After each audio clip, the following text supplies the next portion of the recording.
어떤 사람에게 두 아들이 있습니다. 그런데 둘째 아들이 하루는 아버지에게 아버지 저에게 유산으로 물려줄 것 미리 다 주세요. 그래가지고 받아가지고 먼 나라로 갑니다. 그리고 거기서 방탕하게 살다가 재산을 다 허비하고 이제 쫄딱 거지가 됐지요. 그리고 먹을 것이 없자 아버지께로 돌아갑니다. 그런데 아버지께서 이 둘째 아들을 잘 받아주었다. 이런 내용이 오늘 우리가 읽은 본문의 내용입니다. 자기의 재산을 달라고 하고 아버지를 떠나서 자기의 재산을 다 허비한 이 아들, 거지꼴이 되어서 돌아온 아들을 받아주는 그 아버지의 마음, 이것이 바로 부모의 마음이 아닐까 생각을 해봅니다. 오늘 우리는 예수 그리스도를 구주로 고백하고 영접한 자들이지요. 우리가 예수님을 구주로 고백하고 영접하면 우리는 하나님의 자녀가 된다 그랬어요. 그리고 하나님의 자녀로서 우리는 하나님을 아버지로 모시고 아버지는 우리를 자녀로서 날마다 양육하신다라는 거예요. 하나님께서 우리에게 얼마나 큰 사랑을 베푸시는가, 이 성경은 우리에게 그 하나님의 크고 놀라우신 사랑을 소개해 주고 있습니다. 사랑하는 여러분, 우리가 정말 하나님의 사랑을 얼마나 느끼고 있습니까? 오늘 본문을 통해서 하나님 아버지의 그 사랑의 마음을 우리가 좀 더 알고 깨닫고 또 그 하나님의 사랑을 느끼며 살아가는 놀라운 역사가 있기를 먼저 주님의 이름으로 간절히 소망합니다.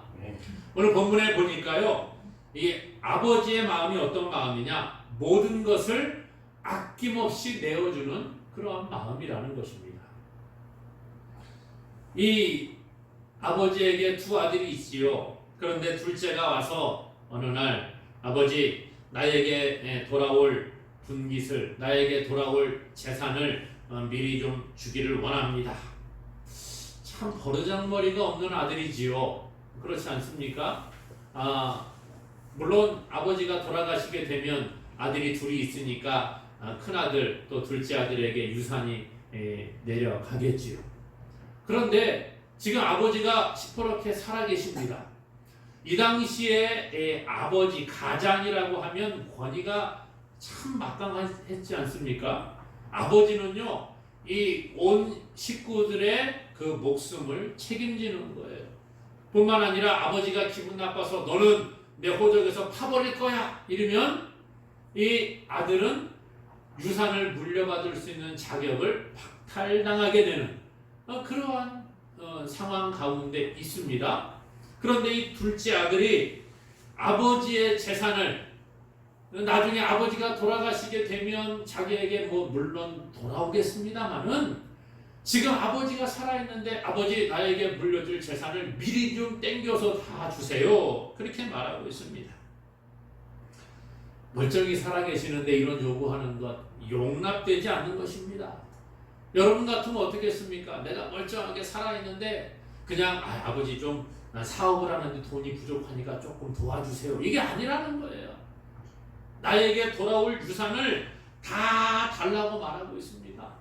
그런데 이 아버지가 어떻게 해요? 이 아버지는 아들의 요구를 들어주게 됩니다. 오늘 말씀해 보니까 이 12절에 그렇게 말해요. 그 둘째가 아버지에게 말하되 아버지여, 재산 중에서 내게 돌아올 분깃을 내게 주소서 하는지라. 아버지가 그 살림을 각각 나눠 주었더니, 각각 나눠 주는 거예요. 예, 그래? 알았어. 그러면 네가 하고 싶은 대로 해봐. 이렇게 다 나눠 주었다는 거예요. 참 마음이 좋은 아버지인 것 같습니다. 사랑하는 여러분, 우리가 믿는 하나님 아버지는 우리에게 모든 것을 아낌없이 주는 분인 줄로 믿으시기를 바랍니다. 오늘 이 아버지보다 더 많은 것들, 더 귀한 것들, 가장 좋은 것들을 우리에게 주시는 분인 줄로 믿습니다. 하나님은 그 아들 독생자 예수 그리스도를 우리를 구원하기 위해 대신 십자가에 내어주신 분이에요. 이 얼마나 놀라운 사랑입니까? 그러므로 아들까지도 우리에게 아낌없이 내어주신 그 하나님께서 우리에게 못 주실 것이 없다. 성경은 우리에게 말씀해 주고 있습니다. 로마서 8장 32절에 보니까요. 자기 아들을 아끼지 아니하시고 우리 모든 사람을 위하여 내주신 이가 어찌 그 아들과 함께 모든 것을 우리에게 주시지 아니하겠느냐. 독생자 아들까지도 아낌없이 내어주셨는데 못 주실 것이 없다는 거예요. 가장 좋은 것을 줄 수 있는 사람은 그거보다 좀 못한 것 달라 그러면 아낌없이 줄 수 있다는 것이지요. 하나님은 우리에게 독생자를 주시기까지 십자가에 내어주시기까지 우리를 사랑하셨습니다. 하나님의 사랑은 이 십자가로 확증이 된 거예요. 아들을 십자가에 못 박기까지 우리를 사랑하신 그 사랑, 이것이 우리에게 이루어진 줄로 믿습니다. 그래서 하나님은요, 아들을 십자가에 내어주심으로 우리에게 천국을 약속하신 거예요. 부모가 자녀를 사랑하는 것은 당연한 것이지요. 핏줄은 당긴다고 하지 않습니까? 그래서 내 자녀가 아프면 어때요? 대신 아파주면 좋겠다. 그런 생각이 들 정도로 자녀를 사랑하는 부모가 참 많이 있습니다. 그런데 여러분, 저도요, 우리 아이들이 아픈 적이 있었어요. 그런데 마음으로는 대신 아파주면 좋겠다. 그러지만 대신 아파줄 수 있어요? 아파줄 수가 없는 거예요. 대신 고통받아 내가 고통을 받고 자녀가 좀 잘 되면 좋겠는데 그게 쉽지가 않은 것을 봅니다. 부모의 마음도 이런데 하물며 자녀들은 뭐 더 어떻겠어요. 부모가 아플 때 아이고 우리 부모님이 편찮으시니까 내가 대신 아프면 좋겠다. 그러지만 사실 이 사랑은 내리사랑이라고요. 부모만큼 못한 것 같아요. 여러분, 난 당신 없으면 못 살아. 이렇게 연애하고 사랑하는 이 연인 관계라고 할지라도 사랑 앞에서는 모든 것 다 줄 수 있을 것 같지요. 그러나 조금만 마음이 변하면 등 돌리는 게 사람의 모습이라는 거예요. 그래서 이런 말이 있지 않습니까? 님이라는 글자에 점 하나만 찍으면 남이 된다고. 등 돌리면 남인 거예요. 그렇지 않습니까, 여러분? 오늘 우리가 인간의 사랑은 그렇다는 거예요. 온전한 사랑을 다 줄 수 있는 사람은 아무도 없다는 것입니다. 부모가 자녀를 사랑하는 것 당연하지만 우리의 인간은 한계가 있습니다. 그러나 우리의 믿을 대상이 되시고 우리의 하늘 아버지가 되시는 하나님께서는 우리에게 모든 것을 아낌없이 주시는 분인 줄로 믿습니다. 그러므로 하나님의 그 사랑을 우리가 기억하고 우리에게 모든 것을 아낌없이 주시는 하나님께 감사하는 우리가 되기를 주님의 이름으로 축원합니다. 또 오늘 아버지의 마음은요, 아들이 돌아오기를 기다리는 그 아버지의 마음을 우리에게 보여주고 있습니다. 여러분, 누군가 약속해놓고 기다려보신 경험 있습니까? 사랑하는 사람과 만남을 약속을 해놨어요. 시간이 됐는데 안 나타나면 어떻게 해요? 무슨 일이 생긴 건 아닌가? 왜 안 오지? 보고 싶은데 혹시 무슨 일이 생겨서 큰일이 났나? 막 걱정하고 그렇게 초조해하고, 그런 게 사랑하는 사람을 기다리는 자의 모습 아니겠습니까? 요즘에는 사람들마다 다 휴대폰들을 가지고 있죠. 아이들도 대부분 휴대폰들을 가지고 있더라고요. 그래서 조금만 늦으면 전화해서 너 왜 안 와? 시간이 이렇게 됐는데 막 전화할 수 있잖아요. 그런데 과거에 휴대폰이 없던 시대에는 어때요? 약속을 몇 날 며칠 날 어디에서 만나, 몇 시에 만나 해놓고 나면 거기서 기다리는 거예요. 저도 예전에 그런 경험이 많이 있습니다. 친구와 약속을 해놨는데 5분, 10분, 15분이 지나도 오지가 않습니다. 그럼 어떻게 해요? 주변에 있는 공중전화를 찾아가요.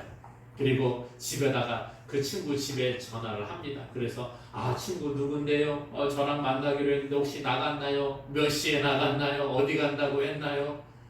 그리고 기다리는 거예요. 그러다가 10분, 20분, 30분 기다려도 안 오면 아이고 안 되나 보다. 그리고 약속이 깨졌나 보다. 그리고 그냥 또 가기도 하고. 그러지 않습니까? 여러분, 누군가 기다린다고 하는 것은 참 쉽지가 않은 것 같습니다. 특별히 사랑하는 사람을 기다리는 그 마음, 여러분 경험해 보셨지요? 얼마나 마음이 힘들고 초조하고 괴롭습니까? 그런데 오늘 본문에 보니까요, 이 아버지가 둘째 아들이 집을 나갔어요. 여러분 같으면 자기 유산 다 달라고 해서 싹 팔아가지고 저 멀리 다른 나라로 떠나버린 아들 기다릴까요? 기다리지 않을까요? 그래도 부모니까 기다리는 거예요. 그래도 내가 죽기 전에 한번 얼굴이라도 봤으면 좋겠다, 그렇게 생각이 들 겁니다. 오늘 이 아들이 이제 자기 재산을 가지고 나가버렸어요. 아버지가 아들을 기다리고 있는 거예요. 20절에 보니까요, 아직도 거리가 먼데 아버지가 그를 보고, 이렇게 말합니다. 아들이 아버지께 돌아가기로 이제 생각을 했어요. 재산을 다 허비하고 거지 신세가 되어서 우리 아버지 집이나 돌아가야 되겠다. 그리고 돌아갑니다. 그런데 아직도 거리가 멀리 있는데 저 멀리에서 누군가가 오고 있는 것을 아버지가 보고, 아버지가 그를 보고 달려가는 거예요. 여러분, 아버지가 평소에 집안에 있다가 그냥 밖에 할 일도 없는데 오늘 날씨도 좋은데 밖에 바람이나 쐴까 나가봤는데 저 멀리에 누군가가 오는데 우리 아들이네, 그리고 달려갔을까요? 그게 아닌 것 같아요. 아버지가 저 멀리 있는데도 아들을 알아볼 만큼 아들을 날마다 생각했다는 거예요. 아들을 기다리고 있는 마음이 간절했다는 거지요. 그리고 비가 오나 눈이 오나 아들이 돌아오기를 간절히 기다리면서 나가 있는 거예요. 사실 오늘 말씀해 보니까 아들이요, 아버지에게 연통을 보낸 게 아니에요. 소식을 보내갖고 아버지 제가 몇 날 며칠 날 아버지께 돌아가겠습니다, 이렇게 말한 게 아니라는 거예요. 돌아올 줄 알지 못합니다. 우리 아들이 올지 안 올지 그것도 모르는 거예요. 언제 돌아오는지도 모르는 겁니다. 그럼에도 불구하고 이 아버지는 아들을 향한 간절한 사랑의 마음을 가지고 날마다 밖에 나가서 아들을 기다리고 있는 거예요. 그러다가 저 멀리에 사람의 형체도 얼굴도 알아보기 힘든 그 거리가 먼데 그때 이미 아들임을 알아보는 이 아버지의 마음을 보게 된다는 것이죠.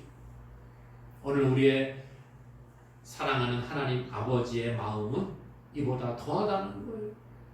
우리가 하나님의 자녀인데 때로는 우리가 하나님을 떠나서 내 마음대로 살아갈 때가 있잖아요. 그럴 때에도 하나님은 우리가 돌아오기를 기다리고 계신다는 거예요. 여러분, 그 하나님의 마음을 알고 계십니까? 우리 지난 한 주간도 하나님을 떠나 세상의 쾌락을 따라 살아갔습니다. 나의 욕심을 따라 살아갔습니다. 부귀 영화를 누려보겠다고 그렇게 세상 가운데 젖어 살아가지 않았어요. 그럼에도 불구하고 하나님은 우리가 돌아오기를 기다리고 계시는 거예요. 오늘이 될까? 내일이 될까? 지금 오지는 않을까? 날마다 하나님이 기다리고 계신다는 거예요. 사랑하는 여러분, 아직도 돌아오지 못한 자들이 있다면 하나님의 마음을 기억하고 하나님께 우리의 마음을 드릴 수 있기를 주님의 이름으로 축원합니다. 하나님은요, 구약의 호세아 선지자에게 말씀하십니다. 야 호세아야, 너 가서 음란한 여자 고멜과 함께 결혼을 해라. 하나님의 명령을 따라 이제 호세아가 음란한 여인 고멜과 결혼을 하게 됩니다. 그리고 아이를 3명을 낳았어요. 그런데 이 3명의 아이를 낳고 난 다음에 고멜이 다시 음란함이 발동을 해서 다른 남자에게 가버렸습니다. 참 나쁘지요. 그런데 하나님께서 이 호세아에게 말씀하시는 거예요. 야 호세아야, 너 다시 그 너를 떠나서 다른 남자에게 간 이 여인을 데리고 와라, 사랑해라 말씀하시는 거예요. 그러니까 호세아가 이제 남의 부인이 되었어요. 그러니까 남의 부인이니까 함부로 데려올 수가 없잖아요. 그래서 성경에 보니까 은 15개와 보리 한 호멜을 주고 한 호멜 반을 주고 그를 그 남자에게 사서 데리고 오는 거예요. 그리고 하나님의 말씀을 따라서 그 여인을 용서하고 다시 사랑을 베풀기 시작을 합니다. 하나님께서는 이것을 통해서 하나님이 선택한 하나님의 백성, 하나님이 사랑하시는 그 하나님의 백성을 얼마나 사랑하시는지를 보여주시는 거예요. 하나님의 사랑받는 그 백성이 하나님을 배반하고 우상을 섬기고 떠났지만 그럼에도 불구하고 하나님은 그를 사랑하셔서 그를 값주고 사셔서 다시 데리고 오시는 거예요. 신약에 와서는 하나님께서 하나님의 사랑하는 백성들을 얼마나 사랑하시는지 예수 그리스도를 십자가에 내어주셔서 예수님의 십자가의 피값으로 우리를 사시지 않습니까? 그리고 하나님의 자녀로 삼아주시는 거예요. 이것이 바로 하나님의 사랑인 줄로 믿습니다. 하나님의 사랑은요, 성경에 끊임없이 나타나지요. 창세기부터 요한계시록까지 하나님은 우리를 얼마나 사랑하시는지를 보여주고 있습니다. 창세기에 보면 하나님은 아담을 사랑하시고 아담을 만드시고 에덴 동산에 거하게 하십니다. 에덴을 가장 완벽하게 아름답게 만들어 주셨고 그 에덴에서 아담과 하와가 아름답게 평생을 살아갈 수 있도록 만들어 주셨어요. 그런데 아담과 하와가 하나님의 말씀에 불순종함으로 그 죄 아래 놓이게 되었지요. 그러나 독생자 예수 그리스도를 우리에게 보내주실 것을 미리 예표로 보여주십니다. 아담과 하와를 사랑하셔서 아담이 죽어야 되는데 아담 대신 짐승을 잡고 가죽옷을 지어 그에게 입혀주시는 거예요. 그리고 범죄한 사람을 다시 하나님께로 돌아오도록 사랑을 베풀어 주시는 것입니다. 하나님은 지금도 우리를 선택하시고 하나님의 자녀 삼아주셨어요. 때로는 우리가 하나님의 사랑의 마음을 알지 못하고 하나님을 떠날 때가 있습니다. 둘째 아들이 아버지의 마음 모르고 아버지 떠나면 잘 살 것 같아서 내 마음대로 행복하게 살 것 같아서 아버지를 떠나게 되었지요. 그러나 집 떠나면 고생 아니겠어요? 집 떠나서 처음에는 있는 돈이 있으니까 행복하게 화랑방탕하게 잘 살아가는 것 같습니다. 그런데 어떻게 됐어요? 재산을 다 허비하고 나니까 친구도 떠나고 흉년이 드니까 먹을 것도 없고 돼지가 먹는 쥐엄 열매라도 좀 먹고 싶은데 그것조차 주는 사람이 없었다 그랬어요. 이러한 상황 가운데에 이 아들은 아버지께로 돌아가기 시작을 합니다. 사랑하는 여러분, 우리도 하나님 아버지를 떠나 있을 때가 있습니다. 저도 그래요. 한 주간을 살다가 보면 우리가 하나님을 잊어버리고 살 때가 얼마나 많이 있습니까? TV만 틀면 보고 싶은 것들이 많이 나옵니다. 요즘에는 TV뿐만 아니라 공중파뿐만 아니라 뭡니까? 케이블 TV 또 요즘 아이들은 돈을 내고 이렇게 결제를 하면은 거기서 영화니 드라마니 이런 거 다 볼 수 있는 그런 것들이 얼마나 잘 돼 있습니까? 그거에 빠져 있다가 보면 시간 가는 줄을 모르지요. 어떤 사람은 돈 버는 일에 그냥 혈안이 되어서 잠도 자지 아니하고 눈이 벌게질 때까지 돈을 쫓아 살아가는 사람이 있습니다. 어떤 사람은 명예를 따라서 살아가는 사람이 있습니다. 권력을 따라 살아가는 사람이 있어요. 젊은이들은 친구가 제일 좋다 보니 친구 따라 살아가는 사람들도 있습니다. 하나님 잊어버리고 친구가 너무 좋아요. 술이 좋고 향락이 좋은 사람들이 있습니다. 우리가 그런 사람 아니에요. 정도의 차이가 있을지는 몰라도 하나님을 떠나서 내가 좋아하는 무언가에 우리가 빠져 있을 때가 너무 많이 있다는 거예요. 그러다가 정말 지치고 때로는 힘들고 하나님 좀 더 즐기다가 갈게요. 하나님 좀 이따가 가보겠습니다. 하나님 이 세상 너무 좋습니다. 내가 돈을 따라 살아가 보니까 돈이 최고인 것 같아요. 하나님 세상의 쾌락을 따라 살아가다 보니까 세상이 정말 살기 좋아요. 그렇게 우리 빠져있지 않습니까? 오늘 본문의 둘째 아들은 보니까요. 자기 것 달라고 해서 세상 쾌락을 따라 살아갔습니다. 하지만 결국 그거는 한순간이라는 거예요. 그 순간이 지나고 나면 정말 나락으로 떨어지는 거예요. 쾌락이 영원할 것 같지만 그렇지 않다는 것입니다. 둘째 아들도 자기의 재산을 다 팔아 먼 나라에 갔어요. 그곳에서 허랑방탕하게 살아갑니다. 영원할 것 같았지요. 그러나 영원하지 않았다는 거예요.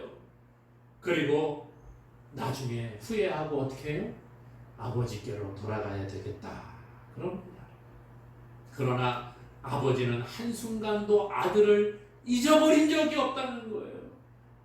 이제가 될까 저제가 될까 기다리고 또 기다리는 아버지의 마음. 오늘 하나님 아버지께서는 우리가 하나님을 잊어버렸을지라도 우리를 잊어버리지 않으시는 줄로 믿습니다. 그리고 지금도 오늘 저와 여러분들이 하나님을 잊지 않고 하나님께로 돌아오기를 기다리시는 줄로 믿으시기를 바랍니다. 이것이 하나님의 마음이라는 거예요. 또 오늘 아버지의 마음은 어떤 마음이냐? 돌아온 아들을 용서하는 마음을 가지고 계셨어요. 오늘 본문 20절에 보니까 이렇게 말합니다. 이에 일어나서 아버지께로 돌아가니라. 아직도 거리가 먼데 아버지가 그를 보고 측은히 여겨 달려가 목을 안고 입을 맞추니 그랬어요. 측은하게 여겼다, 불쌍하게 여겼다는 거지요. 아들이 거짓골로 왔어요. 그런데 참 불쌍하게 여깁니다. 그리고 달려가서 아들의 목을 안고 입을 맞추었다는 거예요. 어른이 막 아이에게 달려가는 것, 아들에게 달려가는 것, 뭐 품이 없는 행동일 수도 있습니다만은 얼마나 그 아들이 귀하고 좋았으면 달려갑니다. 그리고 아들의 목을 안고 입을 맞추는 거예요. 용서한다는 것입니다. 너 잘 돌아왔구나. 내가 너를 용서한다. 그렇게 말하는 거예요. 하나님은 우리가 하나님께 나와 용서를 구하기만 하면, 하나님께 돌아오기만 하면 하나님은 우리를 용서하시고 기뻐하시는 줄로 믿습니다. 그러므로 우리는 하나님의 마음을 알아야 되는 거예요.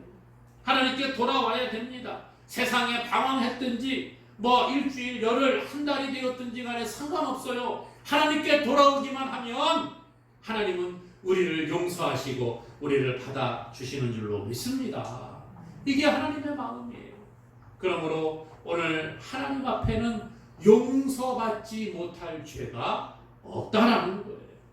우리가 보기에는 큰 죄가 있고 작은 죄가 있는 것 같습니다. 남을 죽인 것, 살인죄 아주 큰 죄이지요. 남에게 크게 사기친 것 큰 죄이지요. 그런데 남에게 약간 거짓말 한번 하고 남들 모를 때 그냥 옆집에 거 조그마한 거 하나 그냥 훔쳐가지고 오고 이거 작은 죄 같아 보이지요. 그러나 하나님 보시기에는 모두가 다 똑같은 죄라는 거예요. 하나님 앞에 모두가 다 우리는 죄인입니다. 그런데 하나님께서 예수 그리스도의 보혈의 공로로 말미암아 우리의 모든 죄의 문제, 인생의 문제를 다 해결해 주신 줄로 믿습니다. 그러므로 하나님 앞에는 용서받지 못할 죄가 없는 거예요. 예수님이 십자가에서 피를 흘려 죽으심으로 우리의 모든 죄의 문제를 해결하셨기 때문에 우리가 거짓말한 죄라든지 다른 사람에게 해코지했던 죄라든지 남을 속여 빼앗았던지 이러한 모든 죄악들 모두가 다 하나님 앞에 회개하면 용서해 주시는 줄로 믿습니다. 하나님께서는요, 죄에 대해서는 죄값을 물으시고 징계하세요. 그러나 죄를 지은 사람에 대해서는 끝까지 기다리시고 회개하는 자를 용서하시고 사랑하시는 줄로 믿습니다. 그러므로 하나님의 용서를 받는 비결은 회개하고 돌아가는 거예요. 회개라고 하는 것은요, 먼저 마음을 돌이키는 거예요. 야, 내가 이거 잘못했구나. 이거 이래서는 안 되는구나. 이제 다시 제자리로 가야 되겠구나. 우리 마음을 바꾸는 게 먼저 회개의 첫 번째입니다. 그 다음에 회개라고 하는 것은 행동을 바꾸는 거예요. 회개라고 하는 것 마음만 바꾸어서는 안 됩니다. 처음에는 마음을 바꾸어야죠. 이거 잘못된 거구나. 이렇게 하면 안 되겠구나. 깨달아지는 게 은혜예요. 그러나 행동을 바꾸지 않으면 진정한 회개라고 말할 수 없습니다. 우리는 마음을 바꾸고 우리의 행동을 바꾸어서 잘못된 행동으로부터 바른 행동으로 돌아가는 것입니다. 이게 바로 회개라는 거예요. 오늘 본문의 둘째 아들 보십시오. 아버지께 내가 죄를 지었구나 마음에 생각을 합니다. 18절에 보니까 그렇게 말하죠. 내가 일어나 아버지께 가서 이르기를 아버지 내가 하늘과 아버지께 죄를 지었사오니 지금부터 아버지의 아들이라 일컬음을 감당하지 못하겠나이다. 나를 품꾼의 하나로 봐주세요. 그렇게 아버지 앞에 얘기하겠다고 생각을 하고 마음을 바꾸었어요. 그리고 그 다음에 마음 바꾸어놓고 거기서 그냥 거지처럼 살아갑니까? 아니지요. 그 다음 어떻게 해요? 20절에 보니까 이에 일어나서 아버지께로 돌아가니라. 회개라고 하는 것은요, 마음을 바꾸고 그 다음에는 행동을 바꾸는 거예요. 오늘 우리가 그래 내가 그동안에 하나님께 잘못한 것이 있구나, 하나님께 예배하지 못했구나, 내가 하나님께 헌신하지 못했구나 생각이 들면 마음을 바꾸는 거예요. 그리고 뭐 하는 거예요? 하나님께 나아가는 겁니다. 헌신의 자리에 나아가는 겁니다. 예배자의 자리에 나아가는 겁니다. 이것이 바로 회개라는 거예요. 우리가 마음을 바꾸면 하나님은 우리를 용서해 주시고 우리를 맞아 주시는 줄로 믿습니다. 그러므로 사랑하는 여러분, 우리가 하나님을 속이는 것들이 있습니까? 사람을 속이고 사람에게 지은 죄, 하나님에게 지은 죄를 우리가 회개할 수 있기를 바랍니다. 하나님 앞에 정직한 자가 되어야 하는 거예요. 사람은 속일 수 있을지 몰라도 하나님은 우리가 속일 수 없는 거예요. 그러므로 사랑하는 여러분, 행동을 바꿔야 합니다. 행동을 바꾼다는 게 쉽지가 않습니다. 우리는 기존에 살아가던 모습에 그 행동에 익숙해져 있는 거예요. 그래서 습관을 바꾸는 게 쉽지가 않다고 하지 않습니까? 그러므로 우리는요, 정말 마음의 결단을 해야 되는 거예요. 행동을 바꾸기 위해서는 마음의 결단이 필요하고 우리가 행동을 바꾸는 날마다 끊임없는 계속된 노력이 필요한 겁니다. 내 힘으로 잘 안 되기 때문에 우리가 기도하는 거예요. 하나님 도와주세요. 성령님 나를 도와주셔서 내가 하나님 앞에 나아갈 수 있도록 도와주세요. 마음을 바꾸고 행동을 바꾸게 도와주세요. 이렇게 기도하는 겁니다. 사랑하는 여러분, 하나님의 도우심을 구함으로, 성령의 도우심으로 우리가 마음을 바꾸고 행동을 바꾸고 하나님께 나아가 용서함 받는 우리 모두가 되기를 주님의 이름으로 간절히 축원합니다. 마지막으로 이 아버지의 마음은 기쁨으로 잔치를 베푸는 마음이라는 거예요. 아들이 돌아왔습니다. 그랬더니 이 아버지가 용서합니다. 목을 안고 입을 맞추고 그 다음에 어떻게 해요? 그 뒤에 22절부터 밑에 보니까요, 아버지는 종들에게 이르되 제일 좋은 옷을 내어다가 입히고 손에 가락지를 끼우고 발에 신을 신기라. 그리고 살찐 송아지를 끌어다가 잡으라. 우리가 먹고 즐기자. 이 내 아들은 죽었다가 다시 살아났으며 내가 잃었다가 다시 얻었노라 하니 그들이 즐거워하더라. 아들이 돌아왔는데 거지 행세를 하고 돌아왔지 않겠습니까? 그렇죠. 돼지를 치면서 제대로 먹지도 못하고 씻지도 못하고 그 먼 길을 그냥 거지 행색으로 돌아왔어요. 그랬더니 아버지가 용서하고 그 다음에 제일 좋은 옷을 입히고 손에 가락지를 끼웁니다. 이것은 자기 그 아들의 지위를 회복시켰다는 거예요. 그리고 난 다음에 송아지를 잡아가지고서는 잔치를 베푸는 아버지의 기쁨의 마음을 표현해주고 있습니다. 하나님 아버지께서는요, 우리가 하나님께 돌아오기를 기다리고 계시는 거예요.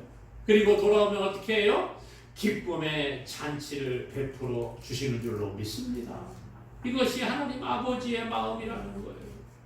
오늘 하나님께서는 한 사람의 회개를 기뻐하시고 한 사람이 회개하고 돌아오면 저 천국에서 잔치를 베풀어 주신다 말씀해 주고 있습니다.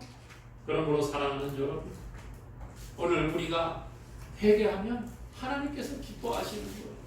우리가 읽은 이 누가복음 15장 그 11절 앞에 보면 예수님께서 두 가지 비유를 더 말씀해 주셨어요. 어떤 사람이 양이 100마리가 있는데 그 중에 양 한 마리를 잃어버렸는데 그것을 찾았다는 거예요. 또 하나는 어떤 여인이 10드라크마가 있었는데 한 드라크마를 잃어버렸는데 그것을 열심히 찾았다는 거예요. 그 다음 뭐 했다고요? 잔치를 베푸는 겁니다. 그러면서 예수님 뭐라고 하시느냐? 누가복음 15장 7절에 내가 너희에게 이르노니 이와 같이 죄인 한 사람이 회개하면 하늘에서는 회개할 것이 없는 의인 99으로 말미암아 기뻐하는 것보다 더하리라. 또 누가복음 15장 10절에도 내가 너희에게 이르노니 이와 같이 죄인 한 사람이 회개하면 하나님의 사자들 앞에 기쁨이 되느니라. 그래서 사랑하는 여러분, 오늘 본문은 우리에게 둘째 아들을 다시 회복시키는 아버지의 마음을 보여주고 있어요. 그리고 기쁨의 잔치를 베풀고 있습니다. 오늘 이 마음을 알고 있습니까? 하나님 아버지는 지금도 기다리고 계시고 우리를 용서하시기를 기뻐하십니다. 그리고 돌아오면 용서해 주시는 거예요.